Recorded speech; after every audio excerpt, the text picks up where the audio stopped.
요한복음 11장과 12장을 가로지르는 두 가지 중요한 단어가 있습니다. 하나는 죽음이라는 단어이고 하나는 영광이라는 단어입니다. 예수님께서 베다니의 나사로에게 찾아가셨습니다. 다름 아니라 죽어서 무덤 속에 있는 그를 살려내기 위해서였죠. 하지만 역설적이게도 주님이 나사로를 살려내심으로 주님은 죽음의 문턱에 한 발 더 가까이 가게 되죠. 사람들이 이제 자신들의 컨트롤을 넘어서는 것 같은 예수님을 보면서 이제는 예수님을 죽여야 할 때가 되었다라고 유대인들이 나서게 되었기 때문이죠. 그리고 예수님을 평상시에 사랑하던 마리아는 마치 예수님의 죽음을 준비하듯 예수님의 발에 향유를 부었다라고 말하죠. 예수님의 죽음이 이제 가까이 이른 것이죠. 다른 사람을 살리기 위해 죽음의 자리에 내려가시는 예수님의 모습이 점점 발견되고, 오늘 본문을 보면 이제 예수님은 그분의 공생의 마지막 일주일을 보내기 위해 예루살렘에 입성하고 있다라고 말하며, 예수님은 이제 이곳에서 며칠 뒤에 십자가에 오를 예정입니다. 예수님의 죽음이 11장과 12장을 관통하고 있다고 볼 수 있는데, 역설적이게도 그 예수님의 죽음을 묘사하는 요한복음 12장에 죽음이라는 단어 못지않게 자주 등장하는 단어가 있다면 그것은 영광이라는 단어입니다. 여러분, 한 사람의 죽음을 만일 그림으로 그린다면 그 그림은 밝은색 수채화일 수 있을까요?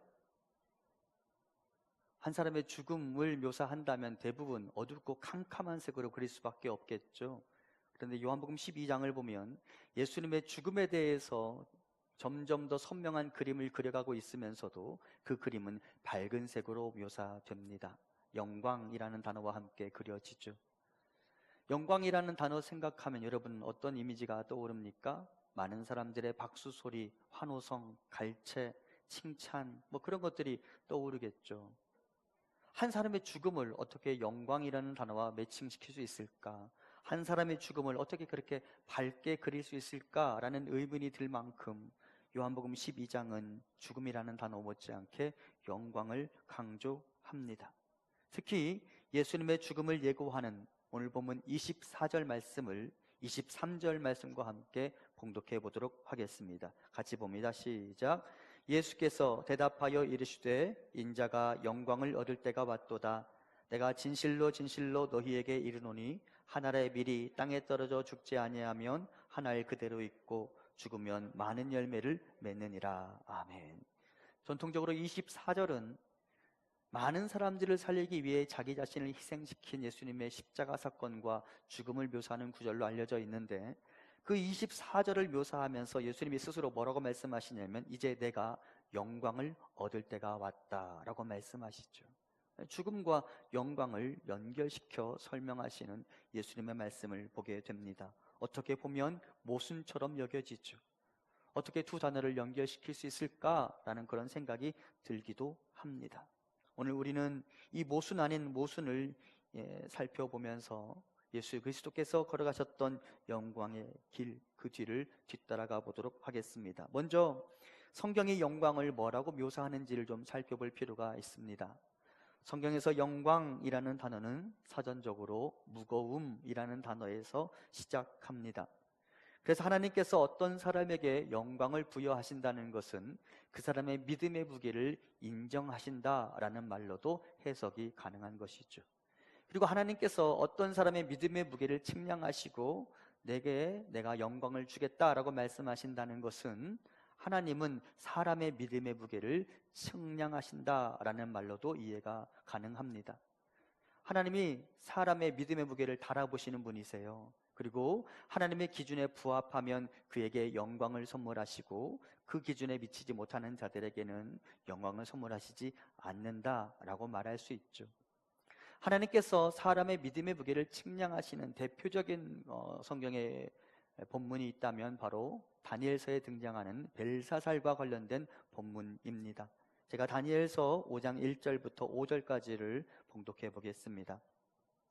벨사살 왕이 그의 귀족 1000명을 위하여 큰 잔치를 베풀고 그 1000명 앞에서 술을 마시니라.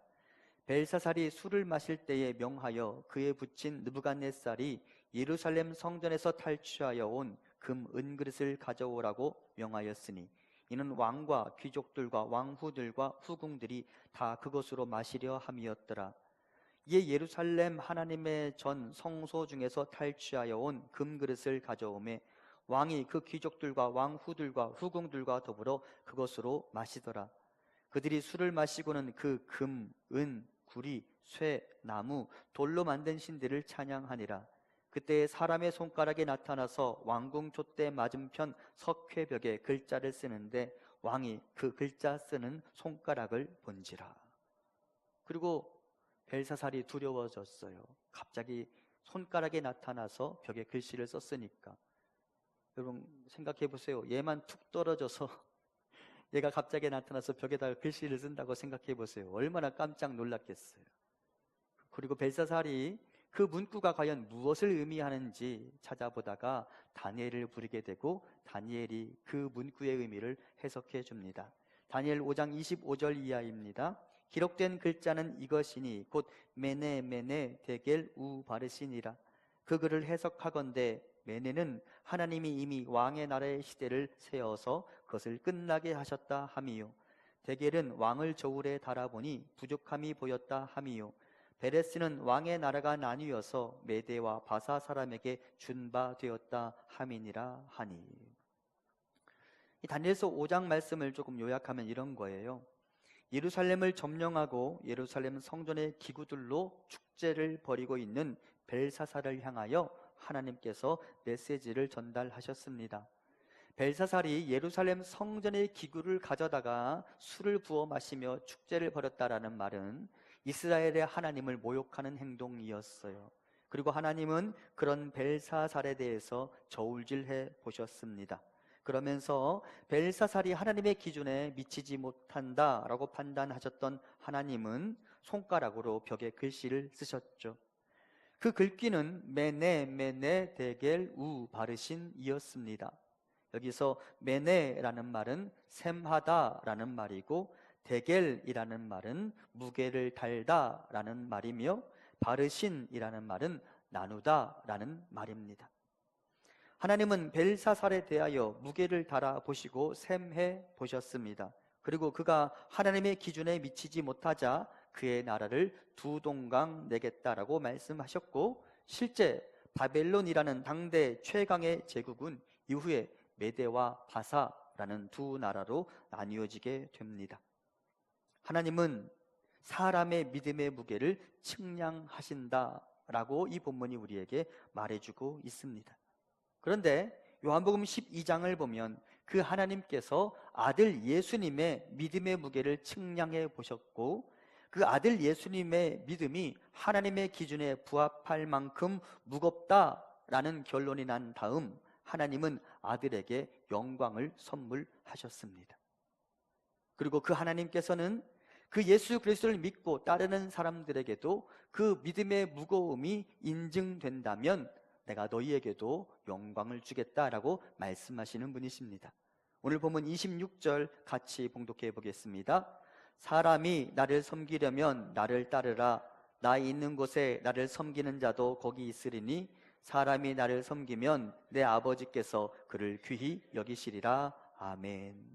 하나님이 어떤 사람을 귀히 여기신다라고 말하냐면 예수 그리스도의 뒤를 따라가는 그에게 내가 너를 높여주겠다라고 말씀하시죠. 달리 말하면 예수 그리스도께서 걸어가신 그 길을 걸어가는 자에게, 이미 영광을 부여받으신 예수의 뒤를 따라가는 자들에게 내가 내 영광을 주겠다라고 말씀하시죠. 그러면 우리도 하나님이 보실 때, 하나님이 계산해 보실 때, 저울질해 보실 때 하나님의 기준에 부합할 만한 믿음을 가졌으면 좋겠는데, 우리도 하나님의 영광을 선물 받았으면 좋겠는데 어떻게 하면 그 영광을 선물 받을 수 있을까? 예수님의 뒤를 따라가면 그 영광을 주신다고 말씀하시는데 예수님의 뒤를 따라가는 것은 무엇을 의미할까? 오늘은 그 부분을 살펴보도록 하겠습니다. 먼저 다시 한번 24절 말씀을 봉독해 보겠습니다. 내가 진실로 진실로 너희에게 이르노니 한 알의 밀이 땅에 떨어져 죽지 아니하면 한 알 그대로 있고 죽으면 많은 열매를 맺느니라. 아멘. 예수님은 온 세상의 인류를 위하여 땅에 떨어진 한 알의 밀알이 되는 삶을 선택하셨습니다. 그리고 하나님께서는 자기 자신을 한 알의 밀알로 내어놓으신 예수님의 자기 헌신의 가치를 인정해 주셨습니다. 마치 값비싼 향유를 예수님의 머리와 발에 부은 여인처럼 하나님을 향하여 자기 자신을 전부 내어놓으신 예수님의 믿음의 무게를 인정해 주셨습니다. 그리고 우리와 이와 같은 예수님의 뒤를 따라갈 때 하나님은 우리에게도 영광을 선물해 주겠다 말씀하십니다. 그러기 위해 우리가 기억할 것이 있습니다. 오늘 보면 24절을 보면 한 알의 밀이 땅에 떨어져 죽지 아니하면 한 알 그대로 있고 라고 말하고 있습니다. 여러분, 이 말은 맞는 말입니다. 내가 나 자신을 지키면 나는 그냥 보존될 수 있을지 모릅니다. 하지만 내가 나 자신을 지키느라 나 자신을 죽이지 않는다면 열매를 맺지 못할 것이고, 내가 나 자신을 지키느라 나를 죽이지 않고 열매를 맺지 못한다면 그 사람은 하나님의 영광과는 아무런 상관이 없는 사람이 되고 말 것입니다.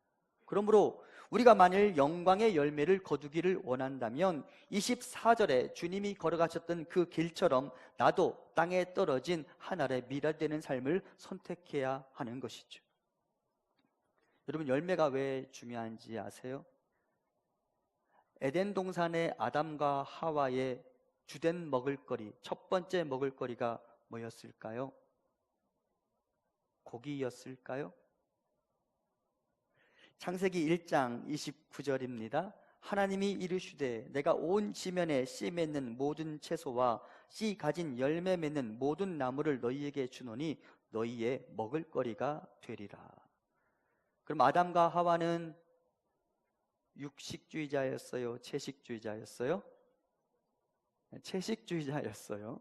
그 당시는 이 채식이 사람의 먹을거리였어요. 열매, 곡물, 그것이 사람의 먹을거리였어요. 태초에 하나님이 주신 아담과 하와에게 주신 최고의 선물인 열매, 여러분 그 안에는 반드시 뭐가 포함되어 있어요? 씨가 포함되어 있죠. 그리고 그 씨가 땅에 떨어져 또 다른 열매가 되었습니다.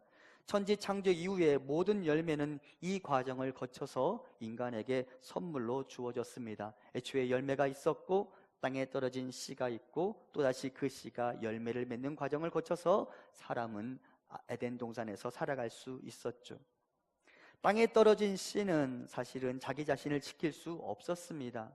씨는 땅에 떨어지는 것과 동시에 반드시 죽음의 과정을 거칠 수밖에 없었습니다. 그래야만 생명의 열매를 맺을 수 있기 때문입니다.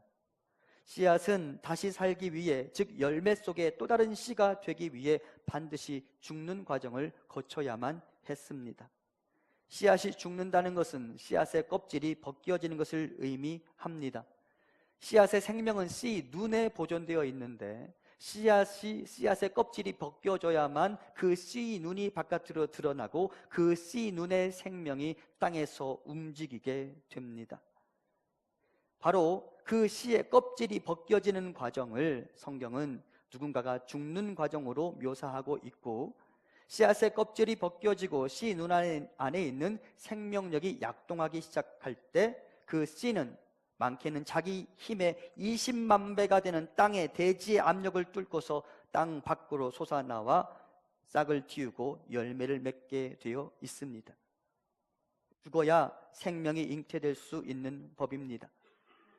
예수님은 이와 같은 생명의 역사를 위해 스스로 죽음의 길을 걸어가셨습니다. 자기 자신을 지키느라, 사람들로부터 오는 영광을 구하느라 더 이상 머뭇거리지 않으셨고 십자가 위에 오르셨습니다. 그리고 자신의 죽음으로 우리에게 생명을 허락하셨습니다. 1대1의 대속이 아닌 한 분의 죽음으로 모든 사람의 죄가 사함받는 위대한 교환이 그때 이루어졌습니다. 여러분, 한 알의 씨가 땅에 떨어지면 열매는 하나예요? 아니죠. 반드시 몇 배에 이르게 되어지잖아요. 예수님 한 분이 땅에 떨어진 밀알이 되었습니다. 그리고 몇 명이 살아났어요?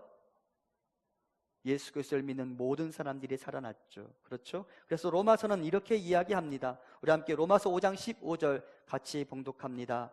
그러나 이 은사는 그 범죄와 같지 아니하니 곧 한 사람의 범죄를 인하여 많은 사람이 죽었은즉 더욱 하나님의 은혜와 또한 한 사람 예수 그리스도의 은혜로 말미암은 선물은 많은 사람에게 넘쳤느니라. 아멘. 한 분이 죽으심으로, 그분의 죽음으로 말미암는 선물이 많은 사람에게 넘쳤다라고 말하죠. 예수님이 땅에 떨어진 한 알의 씨가 되어서 많은 열매를 맺으신 것이죠.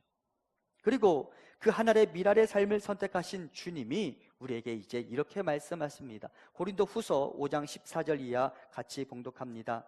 그리스도의 사랑이 우리를 강권하시는도다. 우리가 생각하건대 한 사람이 모든 사람을 대신하여 죽었은즉 모든 사람이 죽은 것이라.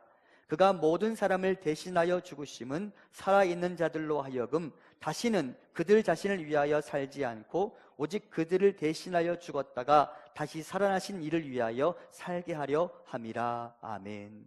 그분이 땅에 떨어진 하나의 밀알이 되심으로 그분의 죽음과 함께 모든 사람이 죽는 효과가 있었어요. 그리고 그분이 모든 사람을 대신하여 죽으심으로 많은 사람들이 살아났어요.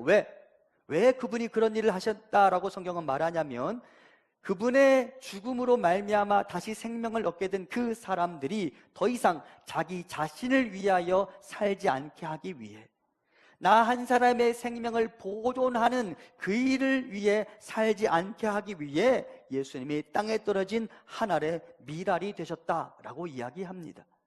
달리 말하면 앞서 그 씨가 자기 자신을 보존하면 자신은 지킬 수 있다라고 말했죠. 그런데 주님은 우리가 나 자신을 지키는 보존되는 씨로 남아있도록 하지 않기 위해 모든 사람들이 땅에 떨어진 하나의 밀알이 되므로 나 자신의 죽음과 희생으로 다른 사람을 살리는 삶을 살도록 하시기 위해 그분이 십자가 위에 오르셨다라고 성경은 증언합니다.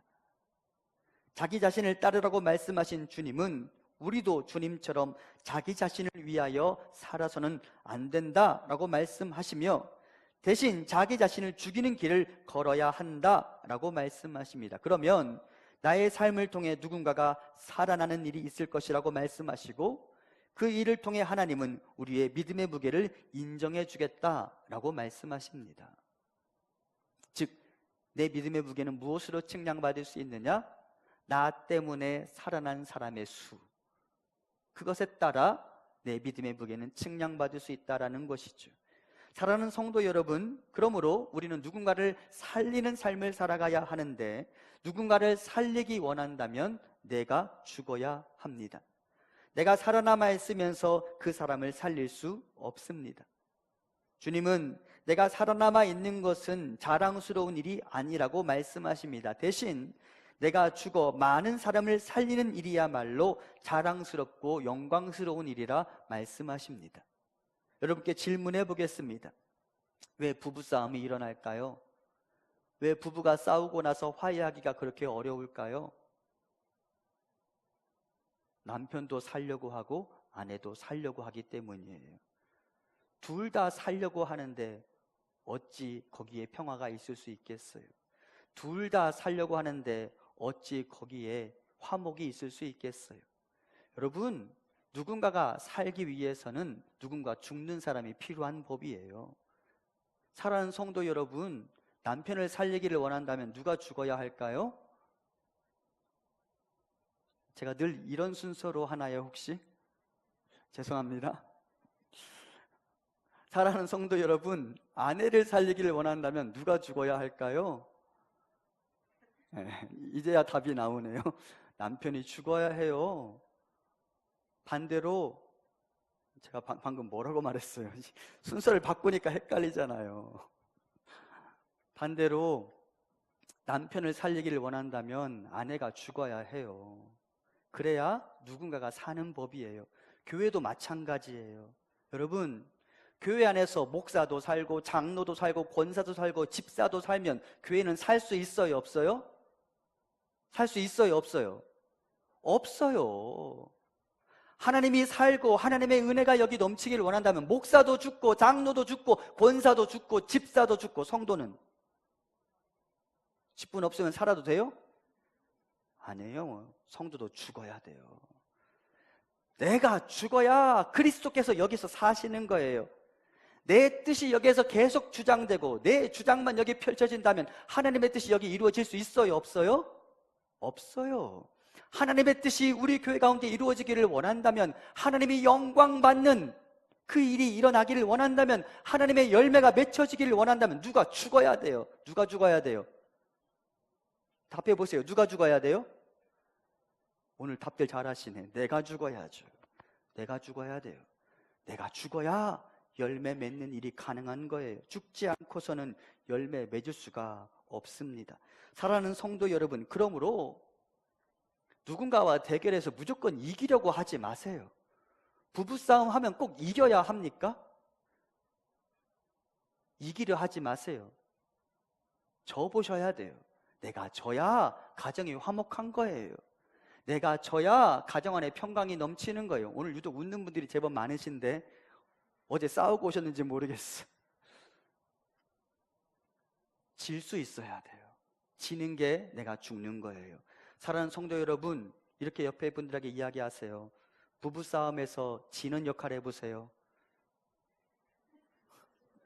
아직 미스인 사람들이 있어가지고. 내가 져야 돼요. 그래야 그가 사는 거예요. 내가 져야 돼요. 그래야 거기에 열매가 맺히는 거예요. 다음 주에 오실 때 그렇게 간증하고 오셨으면 좋겠어요. 내가 졌더니 집안이 회복되었다고. 져야 돼요. 내가 죽어야 돼요. 그래야 열매가 맺히는 법입니다. 생명을 살리는 일이 우리의 사명이라면 우리 한 사람 한 사람은 땅에 떨어져 죽는 한 알의 밀알이 되어야 합니다. 죄송해요. 살려고 왔는데 자꾸 죽으라고 말해서. 하지만 죽어야 돼요. 죽어야 열매 맺는 법이에요. 씨앗의 껍질이 벗겨져야 씨 눈이 드러난다고 말씀드렸죠. 그러면 씨앗의 껍질이 벗겨지는 것을 무엇을 말합니까? 누군가를 대신하여 죽는 희생을 의미합니다. 내가 나 때문에 죽는 게 아니라 누군가를 대신하여 죽는 희생, 그것이 씨앗의 껍질이 벗겨지는 것의 의미입니다. 누군가의 짐을 대신 지고 가느라 내 어깨에 상처가 나는 것, 그것이 바로 씨앗이 죽는 것을 의미합니다. 누군가 절대적 무능의 상태 가운데 있는 그 사람을 위해 나의 순번을 뒤로 미루고 그 사람을 앞세우는 것, 그것이 바로 내가 죽는 것을 의미합니다. 여러분, 베데스다 기억하시죠? 베데스다 뜻이 뭐라 그랬어요? 은혜의 집이라고 그랬어요. 그런데 여러분, 베데스다에 은혜가 있었어요? 없었어요. 베데스다에는 이런 이야기가 전해오고 있었죠. 물이 동할 때 먼저 들어가면 그 사람은 고침을 받는다고. 그러면 여러분, 그 베데스다 물이 동할 때 제일 먼저 들어간 사람은 더 아픈 사람일까요? 덜 아픈 사람일까요? 덜 아픈 사람이죠. 더 아픈 사람은 못 들어가요.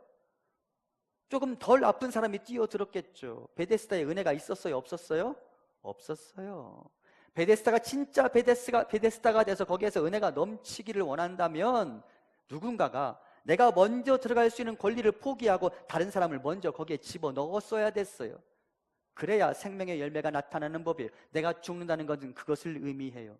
나에게 기회가 있음에도 불구하고 그 사람에게 먼저 기회를 양보하는 것, 나에게 그런 권리가 있음에도 불구하고 그 사람을 먼저 앞세우는 것, 그것이 바로 내가 죽는 것의 의미입니다. 나도 급하지만 나보다 더 급한 그 사람을 위해 나의 기회를 포기하는 것이야말로 껍질이 벗겨지는 것이라고 말할 수 있습니다.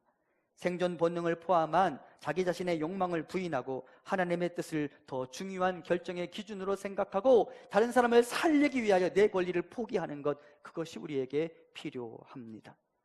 여러분께 오래간만에 소개해드리죠. 여러분, 성도의 정체성이 뭐라고 말씀드렸는지 기억하셔야 돼요. 우리의 정체성은 서바이벌, 생존에 있지 않아요. 우리의 정체성은 리바이벌, 누군가를 살리는 일에 있어요. 여러분, 살아남는 것, 그것이 우리의 목적이 되지 않았으면 좋겠습니다. 누군가를 살리는 것, 그것이 우리의 목적이 되기를 소망합니다. 나 혼자 살아남는 것으로 만족하는 자가 아니라 누군가를 살리는 사람이 바로 성도인 것을 기억하시기 바랍니다. 그리고 그 리바이벌을 위해 우리가 좀 기억할 게 있어요. 우리는 주님 때문에 무엇 한 것을 자랑해야 하며 또한 주님 때문에 무엇 하지 않은 것을 자랑해야 합니다. 나 이거 내 성격에 맞지 않는데 주님 때문에 제가 이거 했습니다 라고 말하는 게 있어야 하고, 또한 내가 이것 할 수 있었는데 주님 때문에 이것 하지 않았습니다 라고 말할 수 있어야 돼요. 그게 내가 죽는 거예요. 그럼 여러분께 질문해 봅니다. 1번과 2번 중에 뭐가 더 어려울까요? 주님 때문에 무엇 하는 것과 주님 때문에 무엇 하지 않는 것 중에 뭐가 더 어려울까요? 2번이 더 어려워요. 사랑하는 성도 여러분, 내가 이 말을 할 권리가 있음에도 불구하고, 내가 이 일을 할 자격이 있음에도 불구하고 주님 때문에, 저 성도 때문에 나에게 무엇 하지 않은 것이 있다라는 것을 자랑할 수 있는 성도님들 되시기를 소망합니다. 주님 때문에 무엇 하지 않은 그것이야말로 믿음의 가치를 인정받을 수 있는 비밀인 것을 깨달으시기 바랍니다. 그게 내가 죽는 거예요. 주님 때문에 내 권리를 포기하고 주님 때문에 그 자리에서 한마디 할 수 있는데, 저 사람 참 못마땅해서, 저 사람이 하는 행동이 잘못됐기 때문에 저 사람에게 딱 한마디 할 수 있는데 그 자리에서 딱 참고 입을 다물 수 있는 것, 그것이 바로 믿음의 가치를 인정받을 수 있는 비밀인 것을 깨달으시기 바랍니다. 그래야 그 사람에게 영광이 선물로 주어지는 것입니다. 나의 영광을 구하느라 다른 사람과 경쟁하며 다른 사람이 영광받을, 다른 사람이 칭찬받을 기회를 약탈하지 마시기 바랍니다. 대신 나는 나의 영광을 포기하고 그 사람의 영광을 추구하며 그 사람을 살려내는 일을 위하여 앞장서 나가시기 바랍니다. 그렇게 내가 나를 아끼지 않고 내 권리를 포기하고 그 사람을 위한 삶을 선택할 때 하나님은 나의 믿음의 가치를 인정하실 것입니다. 나를 과도하게 아끼지 마세요. 나 한 사람 보존하기 위해 너무 애쓰지 마세요. 잠언 11장 24절입니다. 시작. 흩어 구제하여도 더욱 부하게 되는 일이 있나니 과도히 아껴도 가난하게 될 뿐이니라. 아멘. 나를 너무 아끼지 말라는 말이에요. 그를 살리기 위해서라면 나를 좀 희생하라는 말이에요. 그를 살리기 위해서라면 내 것을 좀 내어놓으라는 말이에요. 그래야 그 사람은 영광받을 수 있는 것입니다. 땅에 떨어진 하나의 미랄이 되는 삶을 선택하십시오. 내가 죽으면 많은 열매가 맺히지만 내가 나를 사랑하느라, 내가 나를 지키느라 애를 쓰면 나는 살아남지만 그는 죽고, 나는 살아남지만 우리는 죽고, 나는 살아남지만 우리 안에는 어떤 열매도 맺히지 못할 것입니다. 하나를 그대로 잊고 싶습니까? 그렇다면 그 사람의 믿음의 무게는 측량 불가능으로 계산될 것입니다. 너무 가벼워서. 하지만 땅에 떨어진 하나의 미랄되는 삶을 선택하는 순간 하나님 우리의 믿음의 무게를 인정해 주실 거예요. 네 믿음이 참으로 무겁다.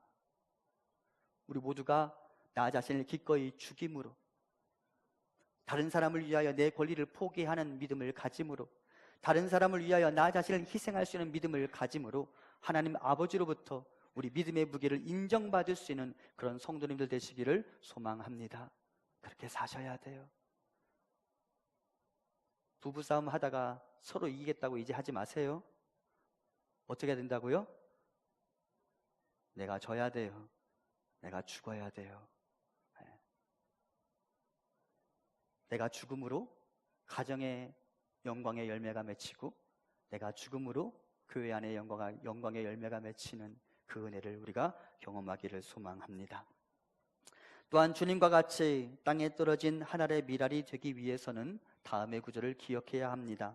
오늘 보면 27절과 28절 같이 봉독합니다. 지금 내 마음이 괴로우니 무슨 말을 하리요? 아버지여 나를 구원하여 이때를 면하게 하여 주옵소서. 그러나 내가 이를 위하여 이때에 왔나이다.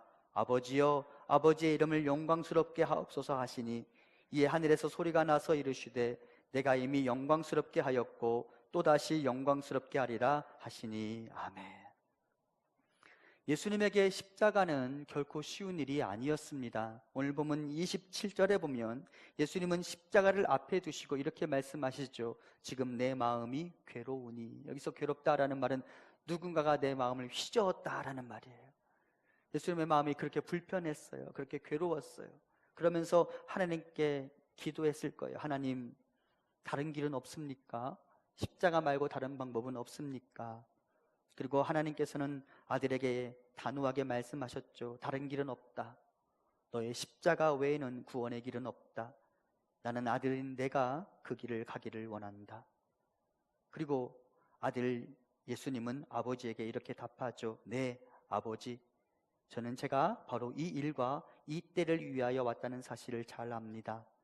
그리고 이제는 그 일에 순종하겠습니다. 아버지는 아들의 고백을 들으셨고 십자가 사건으로 하나님이 영광 받으셨습니다. 하지만 여러분, 이 십자가 사건, 아버지가 아들에게 말씀하시자 아들이 아버지에게 순종함으로 만들어진 십자가 사건은 하나님 아버지에게 영광일 뿐만 아니라 오늘 본문 23절의 기록에 의하면 그 십자가 사건은 아들에게 영광이 주어지는 사건이었죠. 결국 하나님은 아들의 순종을 보시고 아들의 믿음의 무기를 인정하셨으며 아들에게 영광을 선물하셨습니다. 달리 말하면 영광의 길을 걸어가신 우리 주님이 걸어가신 그 길에 무엇의 흔적이 남아있냐면 순종의 흔적이 남아있는 거예요. 그리고 우리가 주의 뒤를 따라간다고 말할 때 우리가 순종해야 하며 우리가 순종으로 주의 뒤를 따라갈 때 우리에게도 영광이 주어진다라고 말할 수 있는 것이죠. 예수님은 그냥 그대로 계셨으면 사람들로부터 영광을 얻고 사람들로부터 지지를 받으며 이 세상의 부와 명예를 마음껏 누리며 살아갈 수 있었습니다. 하지만 아버지께서 원하시는 길이 그 길이 아니라는 사실을 아셨기에 아버지의 길을 따르기 위해 자신의 욕망을 잠재우실 수 있었습니다. 그리고 아버지의 말씀에 순종하셨습니다. 하나님의 영광은 이렇게 아버지의 뜻에 순종할 수 있는 사람에게 주어집니다. 사람마다 자기가 원하는 삶의 자리가 있습니다. 사람들은 모세처럼 계속해서 평안하고 안락한 목동으로 살기를 원하고, 사람들은 베드로처럼 계속해서 나에게 익숙한 어부로서 살아가기를 원합니다. 하지만 때로 하나님은 그 사람에게 영광을 선물하시기 위해 그 자리에서 나오라고 말씀하시고 새롭고 낯선 길을 소개하십니다. 그때 나에게 익숙하던 곳, 내가 좋아하던 곳을 떠나 하나님이 지시하시는 곳을 향해 나아갈 수 있는 순종이 필요합니다. 그리고 그렇게 나에게 익숙한 곳, 내가 좋아하는 곳, 내가 선호하는 곳을 떠나 아버지께서 말씀하신 길을 걸어갈 때 하나님은 그에게 영광을 선물해 주십니다. 아브라함은 익숙한 곳, 좋아하던 곳, 잘하던 일의 자리를 떠났습니다. 그리고 불편함을 감수했습니다. 하지만 그는 믿음의 조상이 되는 영광을 누렸죠. 모세는 익숙한 곳, 안전한 곳, 어느 누구로부터도 위협을 받지 않아도 되는 미디안 광야에 남아있을 수 있었습니다. 하지만 주께서 그를 왕궁으로 부르셨을 때 그 왕궁은 그에게 불편하고 위험이 있다는 곳이었지만 그가 하나님의 부르심에 응답하고 왕궁으로 향했고 하나님은 모세에게 영광을 선물하셨습니다. 예수님은 하나님의 보좌에서 이 땅 뿌쭉뿌쭉 끼엠 위에 내려오셨고 거기에서 더 내려가 무덤 속으로 들어가셨습니다. 자기 자신의 자리를 포기하고 자기 자신의 권리를 포기하셨습니다. 하나님 보좌 우편이라는 그 영광스러운 자리를 포기하시고 이 땅에 내려오셨습니다. 그리고 하나님의 뜻에 순종하심으로 하나님은 아들에게 영광을 선물하셨습니다. 나에게 익숙한 곳, 내가 좋아하는 곳보다 하나님이 부르시는 곳으로 나아가야 합니다. 그 옛날 우리나라에 왔던 선교사들이 이곳에 오기 위해 얼마나 많은 것들을 포기해야 했겠습니까? 그렇게 내려놓은 것, 포기한 것이 있으니 그 사람은 하나님의 영광을 선물 받을 수 있었습니다. 사랑하는 성도 여러분, 기억하세요. 포기해 본 것, 내려놓아 본 것의 양은 하나님이 우리에게 주실 영광에 비례합니다. 더 많은 영광을 선물 받기를 원한다면 나에게 포기해 본 것의 양이 많아져야 한다는 말입니다. 내려놓아 본 것의 양이 많아져야 한다는 말입니다. 내가 하고 싶은 것 대신 하나님의 말씀에 순종해 본 것의 양이 많아져야 한다는 말입니다. 예수님은 그렇게 순종하셨고 예수님은 그 순종으로 많은 열매를 거두셨고 하나님은 아들 예수님의 순종을 보시고 아들의 믿음을 인정해 주셨죠. 아들 예수님은 자신의 순종으로 많은 열매를 맺으셨습니다. 우리 함께 로마서 5장 19절 같이 봉독합니다. 한 사람이 순종하지 아니함으로 많은 사람이 죄인 된 것 같이 한 사람이 순종하심으로 많은 사람이 의인이 되리라. 아멘. 예수님이 순종하셨어요. 십자가 위에 오르시는 순종을 하셨고 그분의 순종하심으로 많은 사람이 의인이 되었어요. 많은 열매가 나타났어요. 그리고 아버지께서는 아들의 순종과 아들이 맺은 열매를 보시고 아들에게 영광을 선물하셨죠. 하나님은 예수님의 순종을 보셨고 또한 예수님이 살려내신 많은 사람들을 보시고 아들의 믿음의 가치와 결과를 인정하시고 그 믿음에 합당한 영광을 선물하셨습니다. 사랑하는 성도 여러분, 하나님의 영광에 참여하기를 원한다면 내가 원하지 않았던 그 자리에도 가보셔야 합니다. 하나님의 영광에 참여하기를 원한다면 하나님이 말씀하시면 나에게 익숙하지 않은 그 자리에도 가보셔야 합니다. 그러면 그 익숙하지 않은 자리에서 발버둥 치는 나를 보시고 하나님은 나의 믿음의 가치를 인정해 주실 것입니다. 달란트가 없다고 말하지 말고 나에게 익숙하지 않다고 말하지 마십시오. 주께서 여러분을 부르신다면 아멘으로 화답하고 그 자리에 가서 섬겨보시기 바랍니다. 주께서 사람의 믿음의 가치를 인정해 주실 것입니다. 좀 극단적인 예인지 모르지만 예를 한번 들어볼게요. 여러분은 제가 도시에 어울리는 사람이라고 생각하십니까? 시골에 어울리는 사람이라고 생각하십니까? 시골이라고 답하려고 지금 웃고 있는 분이 저는 사실 심정적으로는 시골에 가고 싶은 사람입니다. 심정적으로는 농촌에 가서 목회하고 싶은 사람입니다. 그런데 제가 저를 가만히 보니까 저는 가면 버틸 수 있을까요? 없을까요? 제가 저를 가만히 보니까 저는 시골에 가서 목회하는 것 못 견뎌 할 만한 사람인 것 같습니다. 그렇다고 도시에서도 목회를 그렇게 잘하는 것도 아닌데. 그런데 여러분, 제가 그렇게 시골에 가 목회하는 것을 어려워하는 사람이지만 하나님이 저에게 말씀하시면 하나님, 저 거기에 잘 안 맞아요. 하나님, 그나마 여기 있는 게 좀 더 나아요 라고 말해야 할까요? 가야 할까요? 간다는 말 아니에요. 극단적인 예로 드는 거예요. 저 가야 해요? 말아야 해요? 대답해 주세요. 가야 해요? 말아야 해요? 그렇죠. 가야 하죠. 가야 하죠. 간다는 말 아니라고 말씀드렸어요. 극단적인 예라고 말씀드렸어요. 내가 그쪽에 별로 은사가 없지만 그곳이 나하고 조금 안 맞는 것 같지만 하나님이 나에게 말씀하시면 가야 하죠. 그것이 순종이고 하나님은 그렇게 순종하는 자의 믿음의 가치를 인정해 주겠다 말씀하시죠.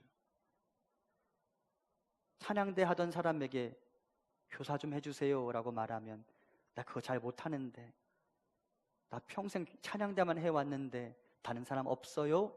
라고 말하지 말고 거기 필요하면 제가 갈게요 라고 말하라는 거예요. 아멘? 아멘? 다시 한번 묻겠습니다. 아멘? 그렇게 하라는 거예요. 일종의 예를 든 거예요. 나에게 익숙하지 않아도 내가 그거 조금 어려워하는 경향이 있어도 하나님이 말씀하시면 그렇게 가보는 그런 결단이 필요해요. 예수님이 그렇게 순종하셨거든요. 우리 믿음의 선배들이 그렇게 순종했거든요. 그리고 하나님은 그 사람들의 믿음의 가치를 인정해 주셨거든요. 하나님의 영광에 동참하기를 소망하며 과도하게 나를 아끼는 자가 아니라 다른 사람을 살리기 위하여 내가 나를 죽이고 하나님이 부르시면 그 말씀에 아멘으로 화답하고 순종하는 우리가 되기를 소망합니다. 하나님 인정하실 만한 믿음의 무게를 자랑하는 우리가 되기를 소망합니다. 하나님이 나중에 우리 한 사람 한 사람의 이름을 부르실 때에 생명책에 기록된 우리 한 사람 한 사람의 이름을 부르시면서 내가 너의 믿음의 무게를 달아보았어. 그리고 내가 너 때문에 참 기뻤단다. 네가 그때 그 길을 걸어가 준 게 나에게 참으로 큰 힘이 되었고 네가 그때 내 말에 순종해 준 게 나에게 참으로 큰 위로가 되었단다. 내가 네 믿음의 무게를 인정한다 라고 말하는 그 하나님의 음성을 들을 수 있는 우리 모두가 될 수 있기를 소망합니다. 내가 죽으면 여기 열매가 맺히고 내가 죽으면 우리의 가정에 열매가 맺힌다는 사실을 기억하고 나의 죽음으로 열매 맺는 삶을 살아갈 수 있기를 소망합니다.